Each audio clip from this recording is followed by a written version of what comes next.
আলোর পথে একটি ছোট্ট গ্রামে থাকত আরিফ। আরিফের ইচ্ছা ছিল বড় হয়ে শিক্ষক হবে এবং গ্রামের সব ছেলে মেয়েকে পড়াবে।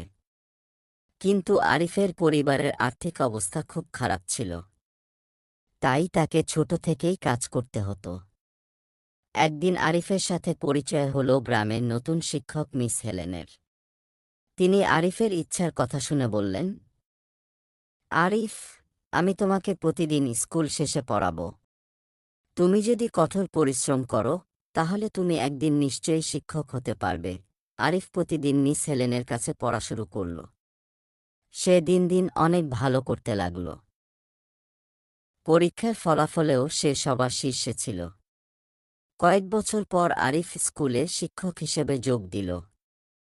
সে তার গ্রামের সকল ছেলে মেয়েদের শিক্ষিত করে তুলল এবং তাদের জীবনের আলো দেখাল। বন্ধুরা, এরকম নতুন নতুন ভিডিও পেতে আমাদের চ্যানেলটিকে লাইক ও সাবস্ক্রাইব করে রেখো।